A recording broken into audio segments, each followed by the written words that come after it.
상위자라는 것이 애초에 나와 둘이면 찾을 필요도 없어. 찾을 가치도 없어. 상위자는 나와 둘인 적이 없어. 단지 내 두뇌가 둘로 느끼는 거고, 그런 입장인데, 그럼 상위자라는 개념보다는 이 느낌이 더 좋지. 근원자. 이게 난 좀 더 좋은 느낌인 것 같아요. 상위자 하면 내가 하위자하고 뭔가 막 느낌이 그렇잖아. 저도 이제 어떤 신을 갖다가 어떤 독립적인 신 이래버리면 사람들이 느낄 때 나 독립적인 또 다른 존재 이렇게 생각할까봐 신이라는 말보다도 신성 또는 대생명력 이렇게 표현을 하게 되면 이 두뇌는 그걸 갖다가 지금까지 학습되어 온 것에 기반하여 내 머릿속에 시뮬레이션을 굴려버려요. 홀로그램을 펼쳐버린다고. 그리고 그걸 경험했고 진짜라고 착각하는 거야. 그래서 이 언어가 그렇게 중요해요. 초기 불교에 이런 말이 있어요. 초기 불교에 12연기라고 들어봤죠? 12단계 연기법이 있다고. 그 스타트가 무명이에요. 무명, 행, 식. 네 번째가 명색이라는 말이 있어요. 명색. 이 명색이 뭐냐면 보이는 것에 이름을 붙였다 이런 뜻이에요. 한마디로 정신작용을 의미하기도 하고 색이라고 하는 물질작용도 의미한다. 그래서 정신과 물질 이렇게 표현하기도 하는데 정신과 물질이라는 게 다름이 아니라 자기의 경험에 있는 정신과 물질이라는 얘기예요. 그럼 여기서 정신에 해당되는 게 뭐냐면 내가 이름, 개념 붙인 걸 말하는 거야. 내가 이름 붙인 걸 말하는 거라고. 내가 이름 붙인 적 없는데요? 세상에서 이름 붙인 걸 말하는 거예요. 우리는 이 정신적인 어떤 이 형성이 뭘로 이루어지냐면 소리로 일어나요. 소리. 마음의 소리. 내게서 일어나는 마음의 소리, 학습으로 일어나는 마음의 소리, 이런 마음의 소리들이 개념화되어 있고 그 소리 속에 있는 그 개념들이 내 머릿속에 펼쳐진다고. 그걸 펼쳐진 걸 우리는 경험하면서 그걸 실제한다고 착각한다고요. 그게 바로 명색이라는 세계예요.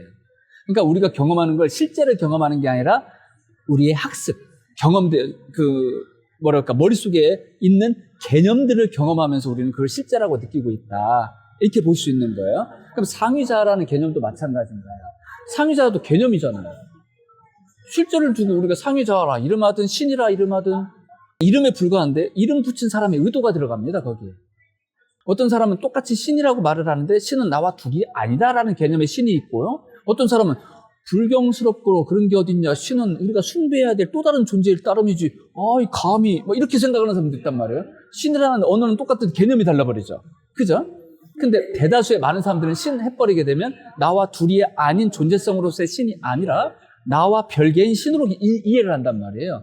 그렇게 학습을 한 사람은 머릿속에 신이라는 단어를 듣는 순간 둘로 느껴버린다고. 이때부터 이제 삔또가 어긋나기 시작하는 거죠. 그죠? 그 상위자라는 말이 어떻게 탄생했는지는 잘 모르겠어요. 근데 이 느낌상 나는 하위자가 되는 것이고 이렇게 느낌이 든다 이 말이지. 그래서 이제 좀 언어를 좀 한번 살짝 바꿔봅시다. 근원자.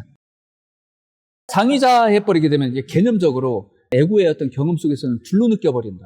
둘로 느끼다 보니까 이걸 연결해야 된다. 하나됨의 어떤 그 뭔가를 찾아가야 된다고 느끼는 거예요. 엄밀히 말하면 이거 무슨 말이야?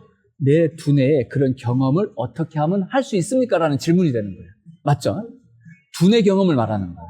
내 두뇌에서는 둘로 느껴왔는데 어떻게 하면 하나로 경험할 수 있습니까? 하나 됩니까가 아니라 하나로 느낄 수 있습니까가 이제 질문이 이제 그렇게 되는 거야. 답은 간단해요. 하나인 경험의 세력으로 들어가면 돼. 애초에 근원자와 나는 둘인 적이 없어. 애초에 둘인 적이 없어. 그래서 둘인 적이 없다라고 경험될 수밖에 없는 상태가 있어. 그 상태로 들어가면 돼. 근데 우리의 에고는 나의 상태를 변화시키고 싶지 않고 나의 상태를 유지하면서 그걸 경험하고 싶어 해. 불가능해요. 이건 불가능해. 나의 상태가 이걸 경험하고 싶으면 이 상태로 들어가면 돼. 왜 경험이 불가능하느냐? 나라는 에고가 남아있는 상태에서 근원자가 나의 지극한 기도에 호응하여 나의 현실 세계로 나타난다 한들 나의 입장에서는 둘로 느껴버려. 신이 아무리 강림해봐야 나의 에고의 입장에서는 둘이라고 그냥. 나에게 은혜를 주시는 분, 나 따로 있다고. 신을 경험하는 내가 따로 존재한다고. 그렇기 때문에 일체성을 경험하는 거는 하나로 경험하게 해주세요. 암만 기도해봐야 이거 소용이 없다고. 나를 놔버려야 돼. 이 상태를 유지하는 이 상태를 놔버려야 돼. 그리고 본래 자리로 돌아가는 거야. 본래 자리는 애초에 둘인 적이 없다고. 이 근원자와 둘인 적이 없는 그 자리로 들어가는 거야. 그 자리로 들어가게 되면 그 자리를 그냥 경험해버려. 누가? 두뇌가. 두뇌가 경험하는 거예요. 두뇌가 경험하는 일러서 깨달음이라고 하는 거예요. 애초에 우리는 신성을, 불성을, 근원의 세계를 벗어난 적이 없어요. 우리는 살아있고 늘 살아 숨쉬고 있고 생명의 존재로서 우리는 살아가고 있거든요. 근데 우리는 왜 하나 되고 싶다는 생각을 할까? 누가 하는 거야 도대체가? 야가 하는 거야, 야가. 우리는 애초에 하나인데 야가 그 경험을 못하다 보니 하나 되고 싶다는 생각을 하는 거예요. 누가 경험하기 때문에? 야가 경험하는 거예요. 두뇌가 경험한다고. 그러니까 두뇌가 잘못된 경험 속에 있는 것이고, 그러면 온전한 경험의 세계로 들어가면 돼. 그러면 경험이라는 게 뭘까? 그 세계의 에너지가 내 머릿골에 일어나는 걸 경험이라고 하는 거예요. 늘 머릿속에 갇혀있는 어떤 그 카르마로 인해서 너와 나는 둘이라고 느끼는 그 에너지만 경험하다가 너와 나는 둘일 수 없는 에너지가 경험되면 그렇게 경험이 돼요, 그냥. 그래서 뭔가 이 과정에 있어서 뭔가를 갖다 순차적으로 만들어갈 필요가 없어. 그냥 그 자리로 들어가 버리면 돼, 그냥. 근데 그 자리로 들어간다는 건 또 우스운 거야. 그 자리에서 벗어난 적이 없어가지고. 그래서 우리가 이제 그 자리에서 벗어난 적이 없다. 근데 그 자리 속에 있다. 말이 헷갈리잖아요, 그죠? 이거는 상태를 의미하는 거예요.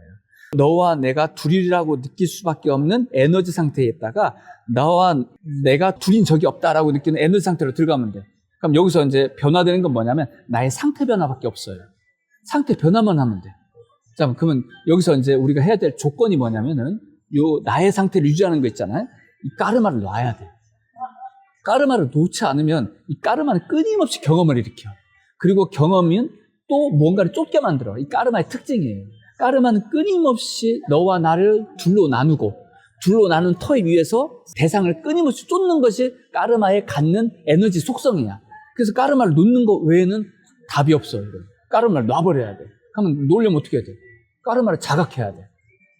왜 이게 필요하냐면 우리가 까르마를 자각하지 않고 이것이 놔진다라는 것이 말도 안 되는 것이기도 하지만 두뇌가 경험한 적이 없거든. 그래서 두뇌에 경험을 일으켜줘야 돼.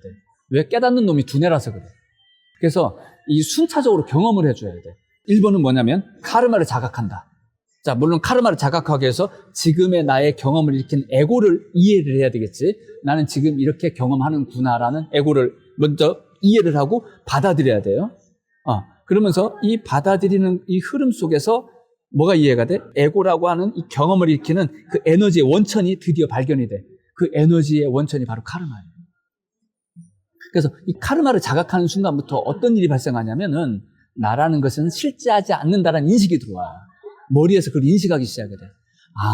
지금까지 나라고 느껴오고 나라고 지금 여겨왔던 이 나라는 이거는 실체가 아니구나. 카르마에 의한 현상이구나라는 이해가 일어나요. 이때부터 무아가 이해가 되기 시작해요. 무아가 이해가 되는 거야, 그냥. 신기합니다. 요 카르마를 자각하는 순간부터 그렇게 돼, 그냥. 그래서 나라는 것이 없다라는 텅 빔이 이해가 되기 시작을 하는 거예요, 그냥. 너무나 자연스러워요. 자연스럽게 이해가 돼. 그래서 두뇌가 이걸 자연스럽게 이해하다 보니까 문제가 발생이 덜 돼요. 물론 순간적으로 가지는 않아요. 자, 여기서 이제 카르마가 자각돼요. 카르마가 자각되는 요 흐름 속에서 그냥 자연스럽게 자각되면 좋은데 우리가 여기서 일어나는 소위 부작용처럼 느껴지는 그 고뇌, 고통, 그걸 좀 염두에 두고 가야 돼. 뭐냐면 내가 나의 입장에서 내면으로 들어가려고 하는 거잖아요. 그죠? 내면으로 들어가려고 하는 의지와 밖으로 나아가려고 하는 카르마가 부딪혀요. 그래서 내면으로 들어가고자 하는 의지는 수행 의지고 밖으로 나가려고 하는 의지는 카르마의 의지예요. 이게 부딪힐 때 어떤 현상이라느냐? 방금처럼 일어나는 요 경험을 하는 거야. 난 수행하려고 해. 근데 밖으로 튀어나오려고 하는 까르마는 내 속에다 그러는 거야. 너 수행할 필요 없어. 안 해도 돼. 무슨 놈의 수행이야. 그냥 되는 대로 살아요. 너 지금까지 그렇게 살아왔지 않니? 이러면서 나는 막 회유까지 해. 그러면서 막 여기서 막 희한한 어떤 영적 경험들을 하는 거야. 무슨 별놈의 영적 체험을 여기서 다 해요. 그러면서 밀렸다 들어갔다 밀렸다 들어갔다 이러면서 점차적으로 수행 의지가 점점점 커지면서 들어가기 시작하는 거야. 들어가면 들어갈수록 어떻게 돼요? 카르마의 에너지를 다스릴 수 있는 힘으로 전환되기 시작해, 이게. 내가 들어가는 만큼. 엄밀히 말하면 이 카르마 세계죠. 카르마 세계에서는 어떤 식으로 경험되느냐? 먹느냐, 먹히느냐 문제예요. 내가 카르마의 지배를 당하느냐? 내가 카르마를 지배하여 다스리느냐? 그 문제로 돼버리는 거예요. 감당하느냐, 감당 못하느냐, 둘 중에 하나예요. 카르마 세계는 그래요. 상대성의 세계라서 그래요. 그냥 너무나 간단해요. 중간이 없어. 그냥 먹히느냐 먹느냐 둘 중에 하나예요. 나의 내면을 향한 각성이 막 일어나요. 두뇌가 그걸 자각을 해. 그러다가 카르마가 느껴지거든. 카르마를 한번 잡아봐요. 카르마를 한번 받아들이는 순간 어떻게 되는 줄 아세요? 받아들인다부터 카르마에 나를 그냥 맡겨버리는 순간 카르마의 지배를 받아요. 그냥 또 신기합니다. 불현도 그냥 어느 순간 욕망의 존재가 돼버려. 그냥 이걸 몇 번을 반복하다 보면 이제 두뇌가 학습을 하는 거예요.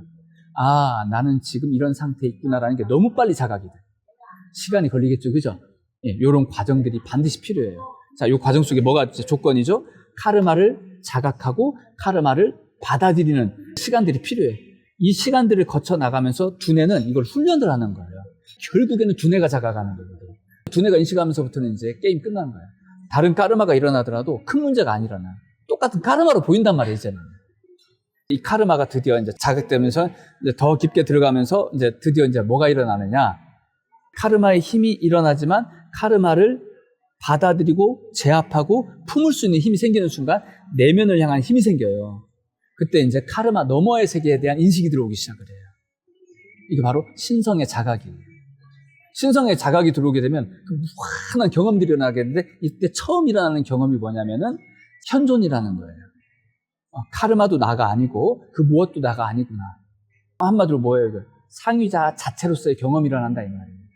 한마디로 이 알아차림이라는 게 소위 하위자아라고 할 만한 에고적 존재 속에서 자기를 느꼈는데 이 알아차림이 나를 존재케 하는 카르마도 아니고 근원적인 대생명력 상위자아의 자체로서의 경험을 하는 거예요. 이걸 진짜 자각이라고 하는 거예요. 자기가 자기를 느끼는 거지. 내가 나를 느끼는 거예요. 그게 자각이에요. 이제 그 상태에 들면서부터 이제 너무나 이제 명확해지는 거예요. 그때부터 대자유함이 느껴져요. 뭐로부터 자유로워지냐면 카르마로부터 자유로워져요. 카르마 일어나면 이제 또 보이기 시작을 해요. 끌려갈까? 안 끌려가요. 그때부터. 끌려가기 어려워요. 그게 바로 이제 상위자아를 자각하는 과정이고 이 조건은 다시 정리하자면 카르마를 알아차리고 카르마를 받아들여야 합니다. 모든 수행은 나라고 하는 존재성을 일으킨 이 카르마, 이 업을 거슬러 가는 거고 결국에는 이 업이라는 것을 품는 과정이에요. 업장 소멸의 과정이라서 도리가 없어. 그러니까 상위자아를 경험하는 것은 곧 자각과 동일한 개념이죠.